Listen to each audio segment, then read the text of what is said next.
오늘 시편 1편을 8월 18일 주일부터 살펴보고 있습니다. 오늘이 몇 번째입니까? 모르죠? 7번째입니다. 왜 이렇게 길게 뻔한 것 같은데 계속 하느냐? 한 가지 소원이 있습니다. 그냥 말씀을 잘하는 게 중요한 게 아니에요. 말씀대로 살아내는 거예요.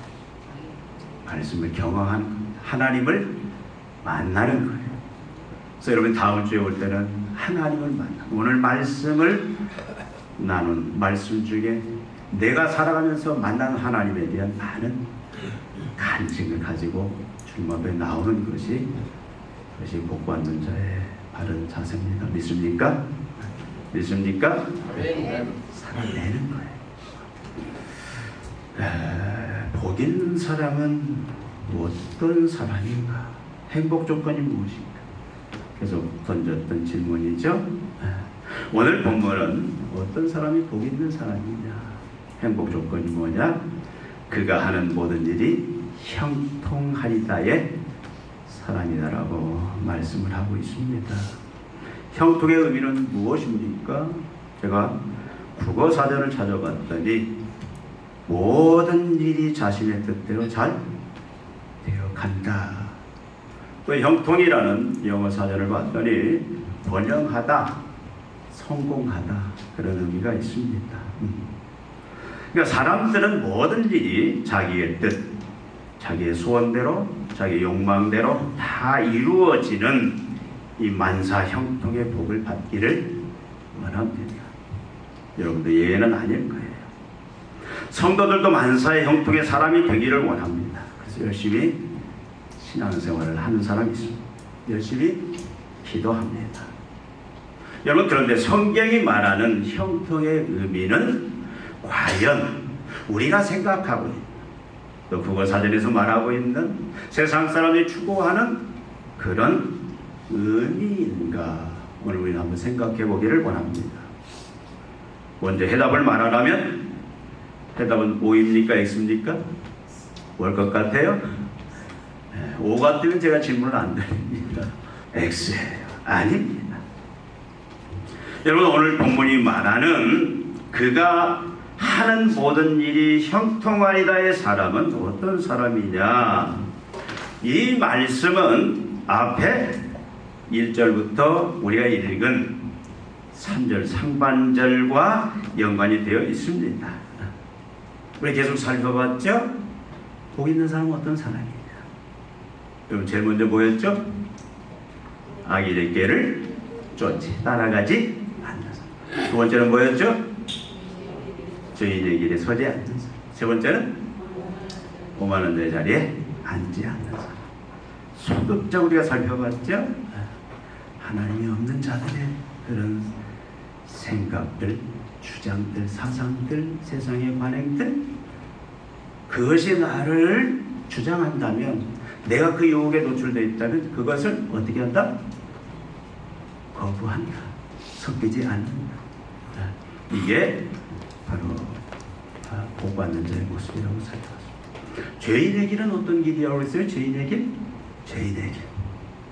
제가 계속 반복하는 건 여러분 중요하기 때문에, 죄인의 길은 하나님의 말씀에서 벗어나고 지나치고 어긋난, 말씀에 미치지 못한 그런 그 목표를 가진 자, 그 인생의 목표, 그리고 뜻을, 그리고 목표를 향해서 그걸 나아가는 과정과 방법들이 성경적이 아니에요. 하나님 주신 목표와 다릅니다. 이런 사람들이랑 우리가 어떻게 해요? 우리가 이 부분과 같이 섞이면 안 돼요. 거부하고 간절한 그것이 복 있는 사람이다. 오만한 자의 자리는 어떤 자리예요? 오만. 하나님을 멸시하는 자. 하나님을 믿는 뭘 믿겠다? 내 주먹을 믿겠다. 하나님을 아주 멸시하고, 이런 오만한 자의 자리, 하나님을 멸시하고 무시하는 그런 자들과 섞이지 않습니다. 그런 자들과 구분을 짓고 그런 자들의 사상 생각들을 거부하는, 담을 쌓고 사는 이런 자가 복되다고 그랬죠? 이게 부정적인 소극적인 의미였어요. 더 나아가서 어떤 자가 복되다고 그랬습니까? 어떤 자가 여호와의 율법을 즐거워하는 자, 즐거워한다. 하나님의 말씀, 하나님의 뜻, 하나님의 계시, 우리를 향한 하나님의 그 말씀들, 하나님의 말씀을 저기서 통치하시죠? 하나님 우리를 가르치시고 통치하는 그 다스림이 내 유일한 즐거운 기쁨이에요. 그것이 내 생각 속에, 그것이 내 삶 속에 이루어지는 것이 가장 행복해요. 그것이 삶의 의미고 그것이 삶의 보람인 그런 자가 행복하다. 그리고 그 생각을 가지고 어떻게 합니까? 그 마음을 가지고 주야로 묵상, 계속 의식화대로 읽고 암송하고 그것이 내 생각을 지배하고 심지어 내 모든 무의식 중의 생각과 무의식 중의 행동까지도 지배할 수 있을 만큼 그 말씀에 깊이 우리가 젖어든 의식화되고 언제든지 행동할 수 있는, 그래서 이제 어떻게 합니까? 그 말씀을 날마다 그 말씀만, 하나님과 그 말씀만을 의지하고 순종하는 그 사람, 그 사람이 누리는 복이 뭐였죠? 그게 복된 자고 그 사람이 누리는 복이 시냇가에 심은 나무가 같다. 여러분, 시냇가에 심은 나무, 시냇가에 심은 나무는 항상 어떻게 해요? 생명수인 물을 흡수해요. 그러니까 잎이 푸릅니다. 왕성한 생명력을 가졌어요. 풍성한 생명을. 그리고 그 생명력으로 뭐합니까? 열매를 맺는 거예요. 여러분은 하나님의 말씀을, 하나님의 가르침을, 하나님의 다스림을 계속 우리가 이제 순종할 때에 우리는 영생수를 얻어요. 내가 온 것은 양으로 생명을 얻게 하고 풍성히 얻게 하는 것이라, 그 풍성한 왕성한 생명력을 가지고 예수의 생명, 하나님의 생명을 가지고 어떻게 하는 거예요? 열매를 맺는 자예요. 그것이 복의 내용들이라고 살펴봤죠. 그 열매는 무슨 열매입니까? 성령의 열매. 사랑이라 화평 오래 참음 자비 양선 충성 온유의 그 절제, 그 성품의 열매들. 나가서 하나님의 열매인 의와 진리와 거룩의 모습으로 우리가 바뀌어지는 이런 열매가 맺힐 수밖에 없어요. 이게 복의 내용들이에요. 나가서 무슨 열매? 전도의 열매. 우리는 예수가 없는 영혼들을 지나칠 수가 없어요. 저 사람을 보면 그 사람의 외모를 보는 게 아닙니다. 그 사람이 무슨 차를 타고 있나 보지 않습니다. 그 사람의 나이가 어떤가 보지 않습니다. 그 사람의 학벌을 보지 않습니다. 단 우리가 관심을 갖는 건 딱 하나예요. 예수가 인정합니다. 예수를 믿느냐 믿지 않느냐. 여러분, 믿지 않는다면 어떻게 해야 되겠어요? 우리는 근한 불쌍한 마음, 급박해요. 급해. 그래서 영혼을, 이제는 그 영혼이 나와 어떤 관계든, 사상이 다르든 신분이 다른 상관없이 어떻게든 복음을 증거하기 위해서 그 영혼에게 복음을 증거하는 이 전도의 열매를 맺는 것이 여러분 복의 핵심이에요. 이런 사람이 삶의 의미와 가치가 있어요. 이런 사람이 행복합니다. 마지막 하나님께서 우리를 최종적으로 심판하실 때에 뭘 보시느냐? 이걸 보시는 거예요. 과연 네가 살면서 얼마나 왕성한 육신의 생명이 아니라 하나님의 생명, 예수의 생명을 공급받으면서, 말씀을 통해서 공급받으면서 얼마나 성령의 열매, 예수님처럼 변해가는, 하나님처럼 거룩해지는 신용이 아닙니다. 하나님이 거룩한 척 사람한테는 보일 수 있지만 하나님은 다 알아요. 척했는지 실제로 그렇게 변화되었는지 그걸 보신다는 거예요. 전도 열매를 얼마나 맺었느냐, 그것이 가장 하나님은 가치 있게 보고 하나님은 그걸 가장 기쁘게 여기고 그자를 가장 크다라고 하시는 마지막 그 결산 앞에 우리의 설 때인데, 이런 삶을 사는 자가 행복한 자고, 지금까지 살펴본 그것이 행복의 내용이다. 우리가 지금까지 살펴봤죠. 앞에 내용이 그게 중요해요. 여러분, 결국 뭘 의미하느냐, 지금까지 말한 이런 모습으로 하나님 앞에서 삶을 살아낸 이런 사람을 가리켜서 오늘 이 말씀이 그의 행사가 다 형통하리로다, 이렇게 말씀을 하고 있습니다. 여러분, 하나님은 이것이 진정한 행복이고 축복이다. 그리고 이렇게 사는 자를 가리켜서 그 행사가 다 형통한 사람이라고 오늘 본문에서 우리에게 정의하고 있습니다. 여러분, 주의 있게 잘 들으시기를 바랍니다. 여러분, 성경이 말하는 형통은 앞에서 국어사전에서 말하는 그 형통, 세상 사람들이 추구하는 그 형통의 의미가 아니라 성경이 말하는 형통은 하나님의 뜻이 이루어지는 거예요. 나에게 하나님의 뜻이 이루어지는 거예요. 나에게 내 가정, 직장, 사업장 모든 삶에서 이루어지는 것입니다. 정치하는 사람들은 정치하는 그 일 속에서, 경기하는 사람은 경제의 일 속에서, 자녀를 키우는 사람은 자녀들의 일 속에서 하나님의 뜻이 이루어지는 것, 나에게, 그리고 나를 통해서 또 하나님의 뜻이 세상에서 이루어지는, 그것이 바로 성경이 말하는 형통의 의미다. 여러분, 하나님의 뜻, 하나님의 소원, 하나님의 계획이 내게 이루어지는 것, 나를 통해서 이루어지는 것, 이것이 오늘 본문이, 그리고 성경 전체가 하나님이 우리에게 말씀하시는 형통의 바른 의미입니다. 여러분, 지금까지 형통의 의미를 어떻게 알아보셨습니까? 여러분, 우리가 익숙한 것은 무엇입니까? 우리가 형통에 대해서 익숙한 것은 다른 게 아니라 우리가 열심히 신앙생활을 하고 열매를 맺으면 이를 기뻐하신 하나님이 내 소원대로, 내 뜻대로 무엇이든지 이루어 주신다. 우리는 이렇게 많이 생각했습니다. 이렇게 설교하는 사람들도 많습니다. 그러나 이것을 의미하지는 않아요. 내가 하나님께 먼저 무엇을 해드리고 그 대가로 내가 원하는 것을 받는 것이다 하고 말하는 사람이 있어요. 우리도 그렇게 많이 생각합니다. 물론 그 의미도 포함이 되어 있습니다. 그러나 성경이 말하는 형통의 의미는 그것이 아닙니다. 여러분, 잘 들으십시오. 공로주의도 아니에요. 기복주의도 아닙니다. 율법주의도 아닙니다. 여러분, 바리새인들을 향해서 예수님이 뭐라고 말씀합니까? 하루다 하루다, 이 망할 놈들아, 너희들은 망했다, 하나님의 심판이 임했다라고 그들을 아주 심하게 정죄를 합니다. 왜 그렇습니까? 여러분, 바리새인들만큼 철저히 하나님 앞에 기도하면서, 여러분, 일주일에 하루에 3번 기도합니다. 일주일에 2번 금식합니다. 하나님 말씀대로 구제합니다. 11조 철저하게 합니다. 여러분, 그런 사람들을 향해서 예수님이 망하였도다, 저주받을 자여, 그런 말씀을 합니다. 그럼 그들은 어떻게 합니까? 하나님 앞에 열심히 기도하고 금식하는 목적이 있어요. 열심히 헌금하는 목적이 있습니다. 열심히 충성하는 목적이 있어요. 그게 뭐냐면 바로 우리 그것을 해서 공로주의다. 그걸 빌미로 해서 하나님 앞에 내가 원하는 것을, 내가 소원하는 것을 그렇게 하면 하나님이 주신다라고 믿고 그것을 얻어내고자 하는 그런 신앙생활을 우리가 공로주의라고 하는 거예요. 여러분, 우리 공로주의가 아니에요. 은혜주의입니다. 율법주의도 아닙니다. 율법을 왜 지킵니까? 왜 말씀을 잘 지키려고 하는 거예요? 복 받으려고? 아닙니다. 이미 우리는 복을 다 받았죠. 제가 계속 말하지 않습니까? 이미 우리는 예수를 믿을 때 하늘의 신령한 복을 이미 다 받은 자예요. 이미 우리는 하나님이 정하신 그 법칙에 따라서 누리기만 하면 되는 거예요.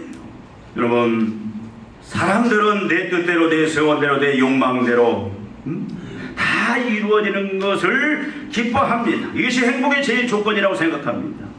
여러분, 이사야서 1장 10절부터 17절에 보니까 이사야 선지자가 이스라엘 백성들을 향하여 아주 심한 책망을 합니다. 여러분, 이스라엘 백성들이 어떻게 했습니까? 열심히 안식일도 지켜요. 주일도 잘 지킵니다. 월삭도 잘 지킵니다. 모든 절기들을 잘 지켜요. 그냥 나오는 게 아니에요. 나올 때 하나님 앞에 제물을 가지고 다 나옵니다. 근데 하나님 뭐라고 말했으며요? 이사야를 통해서 너희들은 헛되이 내 바닥만 받는다. 그 목적이 뭐예요? 하나님, 내가 이 드리는 예물, 내가 지금 주일은 지킬게요. 안식일은 지켜드릴게요. 주일은 지켜드릴게요. 다 왔습니다. 내 얼굴 보셨죠? 그리고 내가 재물 드립니다. 이 재물 받아 드시고 내가 어떻게 살든 상관하지 마십시오. 그건 내 소관이니까 그냥 이 재물 잘 받아 잡수시고, 그리고 뭐만 해주십시오? 복만 해주십시오. 간섭하지 마요. 이것이 이스라엘의 신앙이었어요. 이거 하나님이 이스라엘 백성들을 향하여 특별히 이 이스라엘 통해서 강력하게 책망하는 거예요. 회개하라. 여러분, 우리가 갖고 있는 믿음은 공로주의도 아니에요. 율법주의도 아닙니다. 기복주의도 아닙니다. 물론 우리가 하나님의 복의 하나님이기 때문에 우리가 복을 사모하고 복을 기다리고 복을 누리는 건 당연합니다. 그러나 기복주의는 뭐냐면 복 받기 위해서. 그럼 미신과 똑같은 거예요. 우상과 똑같은 이걸 철저히 성경은 대격하고 있습니다. 여러분, 형통이라는 것을 내가 하나님 앞에 충성하고 내가 하나님을 잘 섬기고 그걸 공로로 해서 하나님 앞에 내가 무엇이든지 내가 원하는 대로 구하면 다 받는다? 아니에요. 강하게 부정합니다. 우리 잘못 믿고 있는 거예요. 그렇다면 여러분, 만약에 여러분 한번 각자 생각해 보시기를 바랍니다. 아벨은 형통의 사람입니까? 불통의 사람입니까? 아벨은 죽었잖아요. 누구한테? 그것도 형한테 재물 드리고 나서 죽었어요. 우리는 오래 살기 원합니다. 우리의 형통은 뭡니까? 건강하게 오래오래 사는 거예요. 죽었잖아요. 왜 하나님이 안 막아줘요? 어떻게 생각합니까? 형통입니까? 불통입니까? 모세는 40년 동안 그냥 하디천한 그것도 이방 양치는 목동 그 장인 눈치 보면서 그렇게 처가살이 하면서 아주 고통에 40년을 보냅니다.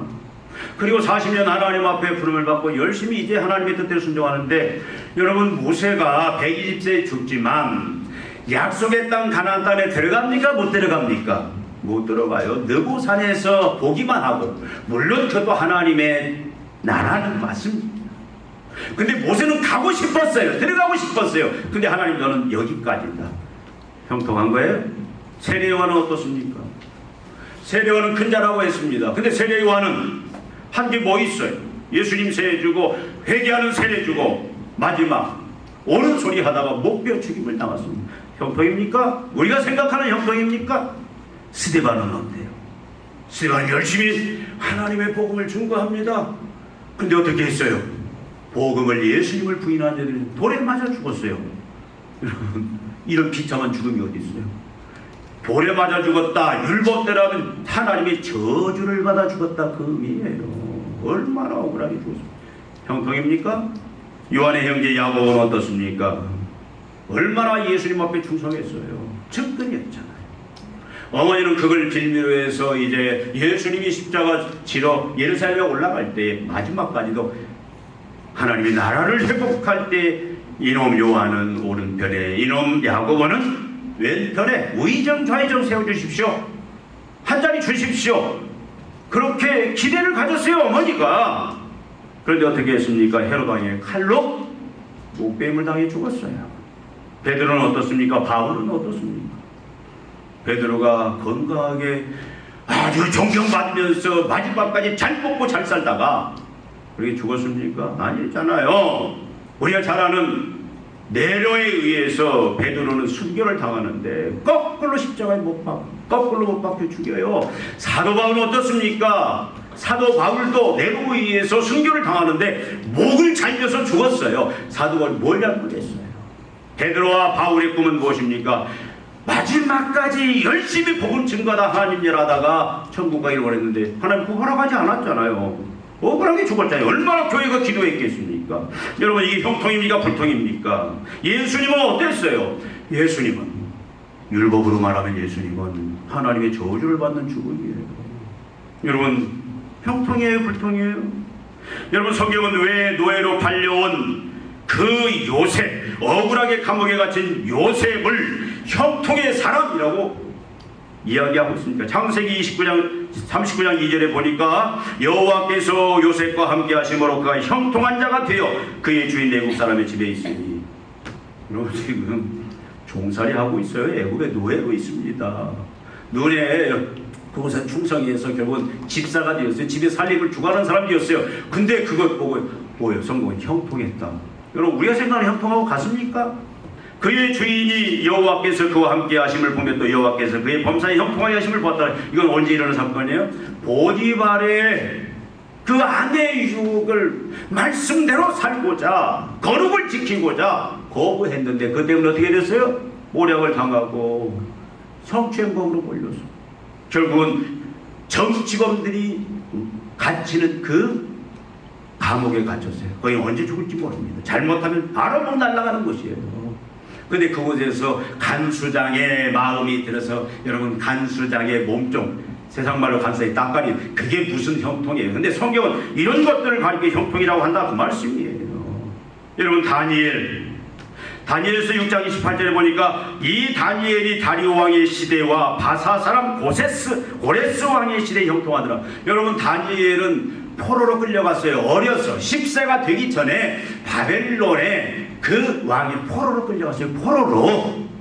분명히 이해 신분은 어떤 왕족이나 귀족의 그런 뿌린 건 분명합니다. 근데 포로로 끌려갔어요. 포로로. 어렸을 때에.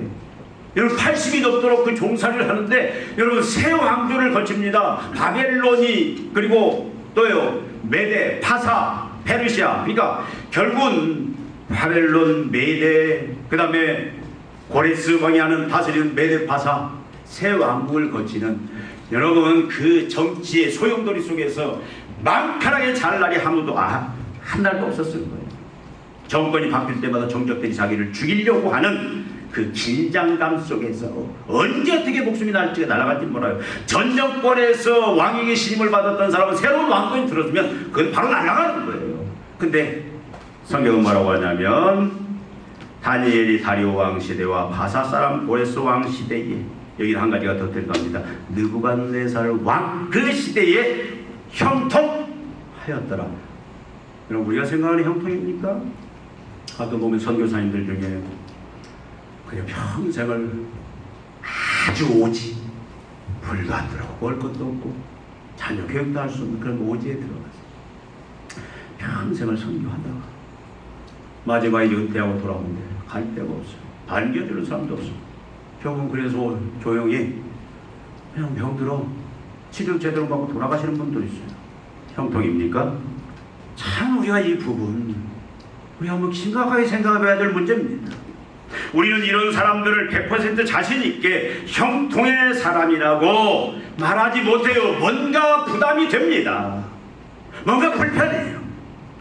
그럼에도 불구하고 성경은 내 뜻, 내 소원, 내 계획이 아니라 내가 원하는 대로, 내 뜻대로, 내 소원대로, 내 욕망대로 다 이루어지는 삶을 산 사람을 가르쳐서 형통된 자라고 말하는 것이 아니라, 성경은 분명히 말합니다.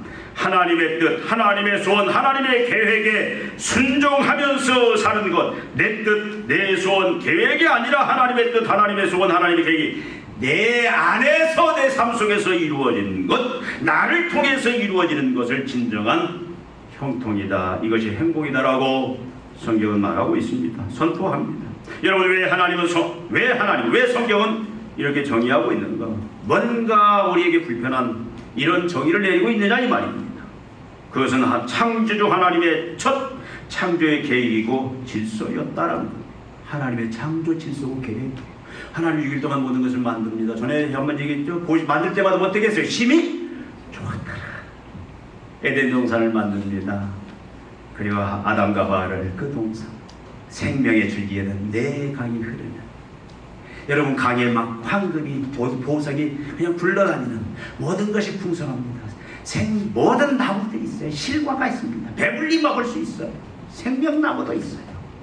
마음껏 누릴 수 있는, 부족함이 없는, 그야말로 우리가 생각하는 그 행복, 그 축복의 그 환경 속에 있는데, 하나님이 단 하나만 그게 요구하잖아요. 뭡니까? 선악을 알면 나무를 먹지 마. 여러분, 결정적으로 누리는 그 모든 완벽한 그 행복이 어디에서 온다? 하나님에게서 온다. 하나님의 뜻, 하나님의 말씀을 순종할 때, 의지하고 순종할 때 모든 것은 하나님에게 온다. 그것만이 영원하다. 그것이 저 창조 질서였어요. 근데 그게 깨졌잖아요. 내가 내 뜻대로, 내 마음대로, 내 생각대로, 내가 마음대로 누려보겠다. 다 망했죠. 근데 둘째 아담, 예수님을 보내셨잖아요. 예수님이 대신 그 죄 문제를 담당하시고 죽으셨습니다. 부활하셨습니다. 그건 역시 뭐라고 말합니까? 예수님이 요한복음 10장 10절, 내가 온 것은 양으로 생명을 얻게 하고 더 풍성히 얻게 하려 하는 것이라. 하나님이 세상을 이처럼 사랑하사 독생자를 주셨으니 이는 저를 믿는 자마다 멸망치 않고 영생을 얻게 하려 함이라. 어떻게 할 때? 예수께서 십자가의 죽으심으로 이루신 그 대속의 죽음, 그리고 이제 예수님이 우리의 왕이 되어서 우리를 통치할 때에 그를 왕으로 모시고, 하나님은 예수님을 통해서 이제 새로운 재창조된 하나님의 나라를 다스리는데, 예수님을 왕으로 세우셨어요. 그래서 그분을 왕으로 모시고 그분의 말씀에, 그분의 뜻에, 그분만을 의지하면서 순종하고 살 때 이 영생이 육신의 풍성한 삶이 뿐만 아니라 모든 전폭적인 전인격적인 그 영생이 주어진다. 우리가 잘 알잖아요. 마태복음 6장 33절 33절에 예수님 말씀하십니다. 너희는 먼저 최우선적으로 먼저 그의 나라와 그의 의를 구하라. 누구의 나라? 하나님의 나라와 하나님의 의를 구하라. 그의 통치 다스림을 구하라. 그리고 그분이 우리에게 제시한 올바른 관계, 그 관계, 바로 우리가 하나님의 율법을 지키고 의와 진리와 거룩의 그 관계, 올바른 관계, 법적인 관계, 그 의를 구하라. 그리하면 어떻게 한다고? 이 모든 것을 너희에게 더하시리라. 우리가 만사형통이라고 그렇게 사모하면서 얻기를 원하는 먹을 것, 입을 것, 세상 것, 내 뜻대로 내 마음대로 내가 마음껏 누리고 쓰고 싶은 그 모든 것들을 어떻게 하겠다? 그때 주시겠다. 뭐하면? 하나님의 나라, 하나님의 의를 구하면. 여러분, 하나님이 왕이신 하나님의 나라는, 예수님이 왕이신 예수님의 나라는 형통의 나라입니다. 형통의 복을 누리는 나라예요. 여러분, 아벨이나 모세나 세례요한이나 스데반이나 야고보나 베드로나 바울, 요셉, 다니엘, 예수님, 그리고 히브리서 11장의 모든 인물들이 바로 이에 대한 모델입니다. 형통하는 자가 어떤 자냐? 하나님을 왕으로 모시고 내 뜻이 아니라 하나님의 뜻, 내 소원이 아니라 하나님의 소원, 내 계획이 아니라 하나님의 계획을 구하면서 그 뜻대로 살아내는 이런 사람에게는 당연히 뭐가 와요? 항상 예수의 거룩한 품성의 열매, 하나님의 열매, 거룩의 열매, 성령의 열매, 전도의 열매가 맺히고 이 인생이 가장 행복한 이런 것을 가리켜서 형통이다. 여러분, 형통은 하나님의 뜻, 소원, 계획이 나를 통해서 이루어지는 것이다. 여러분, 오늘 이 설교에서 이 부분은 여러분 절대 잊지 않기를 원합니다. 여러분, 하나님은 우리 모두가 형통의 삶을 살기를 원하십니다. 우리 예찬이 어디 갔어? 예찬이가 이 삶을 살기를 원해. 우리 영광이도 이 삶을 살기를 원해. 우리 최정길 목사님 특선하셨어요. 하나 가서 보니까 막 옛날 막 추억들이 막 이야기 보따들이 나오는데 여러분, 그 그림 어제 목사님 한번 가져오셔서 성도들한테 한번 설명 한번 해주세요. 나이 드신 또 우리 가장 나이 연장자이신 서인선 집사, 모든 사람, 여기 있는 우리 모두 하나님의 모든 자녀들에게 하나님의 그 간절한 소망이 무엇이냐, 하나님의 그 간절한 마음, 소망, 그 심정이 무엇이냐. 여러분, 우리가 다 형통의 삶을 예수를 통해서 이미 다 이루어주신 그 형통의 삶을 살기를 원하시고 마지막 예수님 재림하실 때도 이 삶을 살기를 원하십니다. 이게 하나님의 마음이에요. 다른 건 다 포기해도 우리는 이걸 포기하면 안 됩니다. 여러분, 자녀들에게 다른 거 재산 10억 100억 물려주려고 하지 마세요. 이거 물려주면 되는 거예요. 이 신앙 물려주면 전체를 다 물려줄 겁니다. 다른 거 전하려고 하지 마세요. 우리 형통의 삶을 위해서 어떻게 살아야 됩니다. 어렵지 않아요. 여러분, 우리의 왕이 누굽니까? 하나님이십니다. 왕이신 하나님.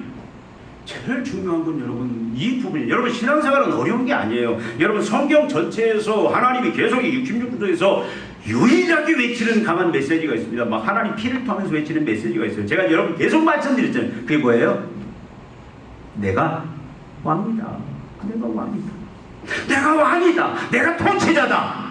이 생사화복과 인류 역사, 국가의 흥망성쇠 모든 우주 만물을 내가 직접 다스리는 왕이다. 잠새 한 마리가 떨어진 것도 내 주관하에 있다. 내가 왕이다. 여러분, 하나님이 이걸 피토합니다. 왜 그런 거예요? 성도들이 말로는 날마다 신앙 고백해요. 전능하사 천지를 만드신 하나님 아버지를 내가 믿사오며, 근데 입만 믿어.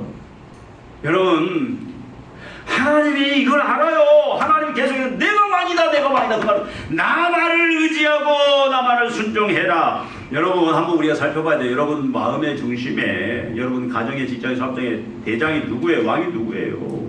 하나님이다. 그러면 왕이 하나님이란 말은 뭐예요? 하나님 시키는 대로 무조건 순종하는 거예요. 그래서 여러분, 우리는 하나님을 왕으로 모시는 이 자세가, 여러분 성경 전체가 처음부터 하는 말씀이 그겁니다. 왜 예수님 십자가 죽으셨어요? 하나님을 우리의 왕으로 다시 세우고 왕 되신 하나님의 은혜 속에서 우리가 이 형통의 복을 누리게 하기 위해서 한 거예요. 여러분 이 부분을 제가 다시 한번 확인하시길 바랍니다. 하나님이 왕이냐? 그렇다면 여러분 하나님이 왕이라면 우리의 삶도 내 뜻, 내 계획, 내 생각대로 사는 것이 아니라 누구의 뜻, 누구의 소원, 누구의 계획대로 살아야 되는 거예요? 하나님. 거기에 영생이 있는 거기에 형통이 있는 거.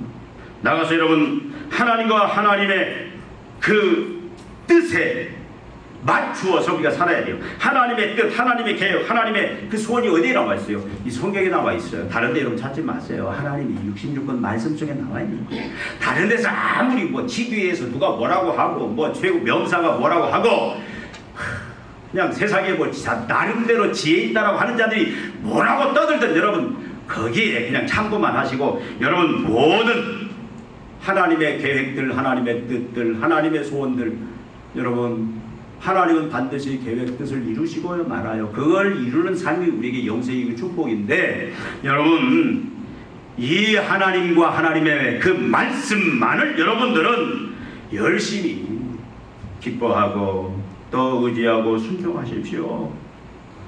말씀대로 사세요. 다른 데로 살려고 하지 마세요. 왜 이렇게 복잡하겠습니까? 여기 다 형통이 있는데 왜 이렇게 복잡하게 살려고 해요? 유튜브 적당히 보세요 여러분들. 인터넷 적당히 보세요 여러분들. TV도 적당히 좀 보세요. 드라마도 좀 적당히 보시고. 우리 교회들 아마 안 볼 거야. 말씀을 여러분들이 이제는 하나님의 말씀만을 의지하고 순종해야 됩니다. 왜? 어떻게 어떤 목적? 보상이 아니라 감사함으로 하라는 거예요. 나를 구원하신 날 복주기를 이 복주신가 하나님의 그 뜻이 뭐냐, 계획이 뭐냐, 소원이 뭐냐 그걸 알기 위해서 내가 그 보상받으려고 그렇게 하지 말고요. 그리고 어떻게 합니까? 날마다 이 열매를 확인하십시오. 내 열매. 여러분 이렇게 사는 사람은 뭐예요? 나무가에 심기운 나무는 어떻게 다 열매 뭐예요? 입이 부르고 반드시 열매를 맺는다.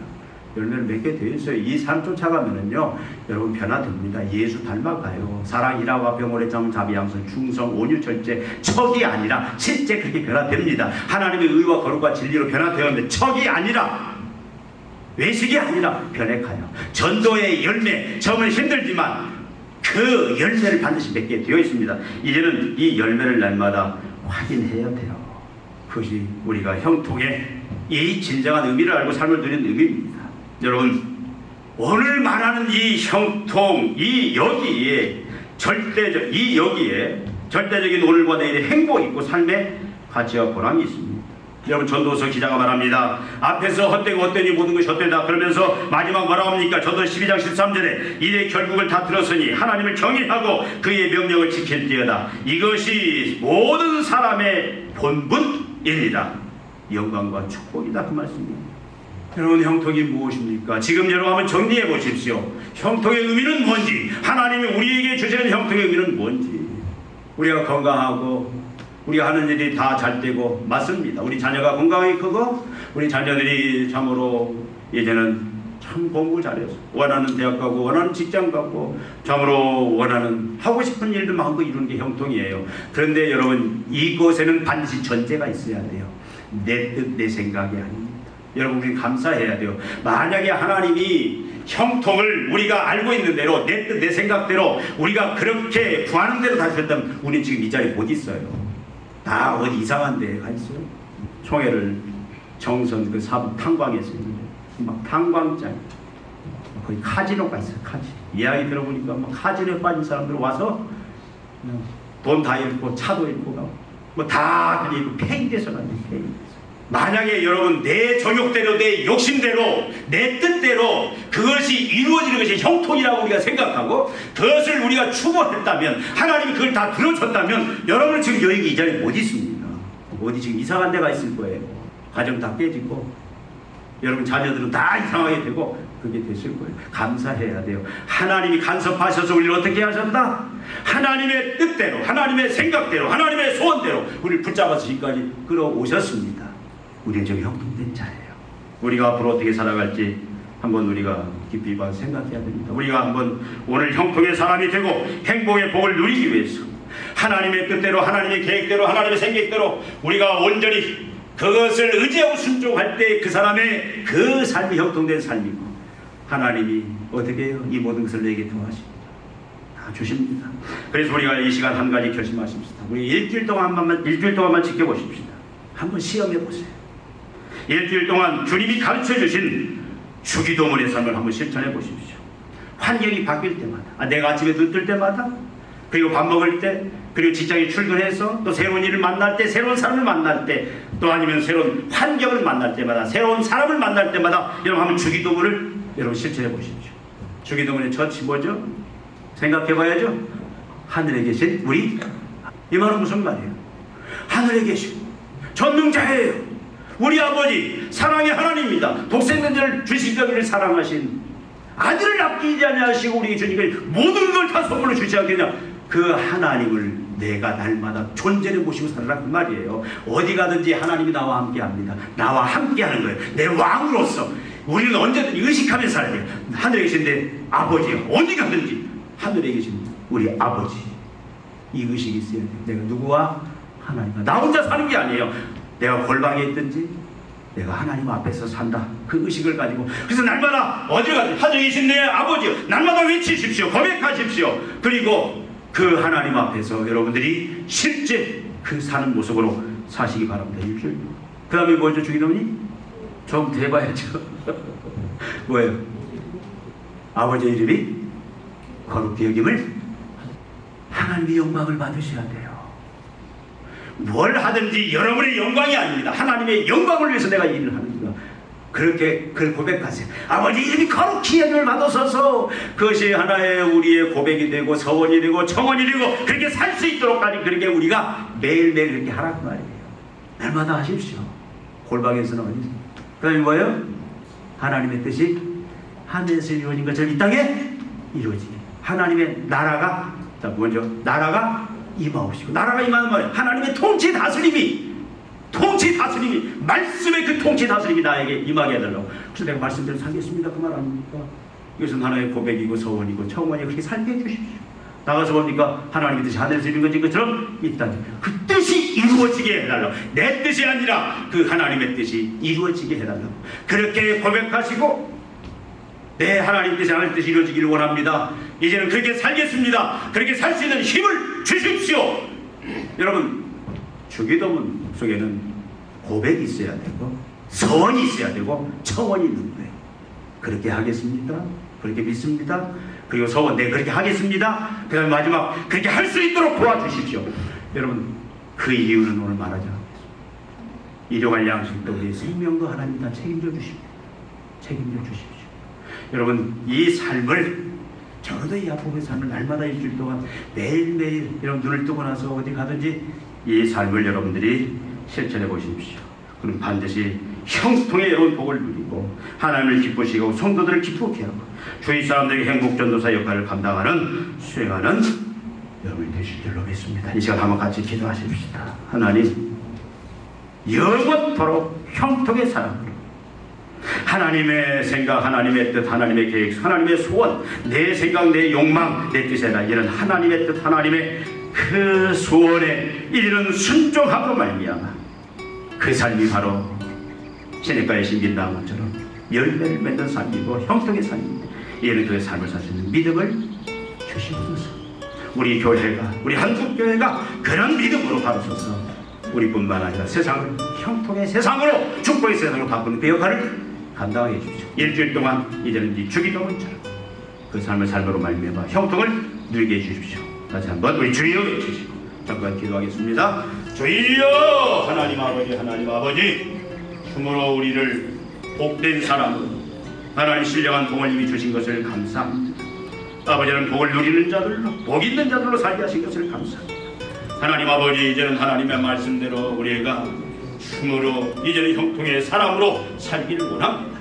내 생각, 내 뜻, 내 계획, 내 소원이 아니라 내 욕망이 아니라 이제는 진정한 형통한 하나님의 뜻, 하나님의 계획, 하나님의 소원이 내 안에서, 내 삶 속에서 이루어지는 것을 알았사오니 주여, 이제는 하나님을 왕으로 모시고 하나님의 뜻, 하나님의 말씀만을 이제는 내세우고 순종함으로 말미암아 이제 아버지 하나님, 하나님의 뜻이 하늘에서 이루어진 것처럼 내 삶 속에 이루어지는 그 놀라운 그 삶, 그로 말미암아 우리의 모든 삶이 춤으로 시냇가에 심기은 나무처럼 시절을 따라 이제는 푸른 참으로 하나님 잎이 부르며 열매를 맺는 복된 삶 누리는 자들 다 되게 하여 주시옵소서. 우리 교회가 그런 교회, 그 역할을 감당하는 교회가 되게 해 주시고 한국교회가 그 역할을 감당할 수 있도록 하나님 교회를 바로 세워 주시옵소서. 그렇게 만들어주실 주님을 찬양하며 예수님의 이름으로 기도합니다.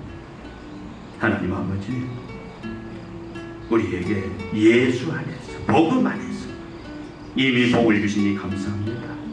하나님, 우리를 신령한 복 가운데 하늘의 복, 땅의 복 이미 우리가 허락하신 것 감사합니다.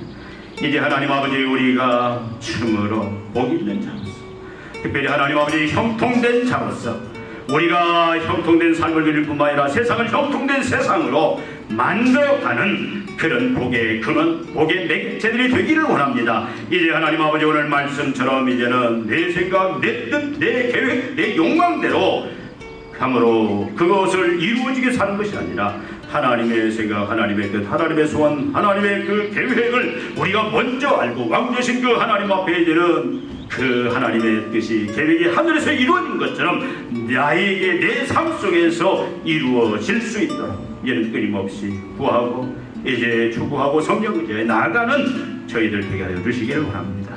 하나님 아버지여, 형통의 삶을 사는 거룩한 주의 종들, 주님의 몸된 교회 되게 하여 주시옵소서. 예수님의 이름으로 기도하옵나이다. 아멘.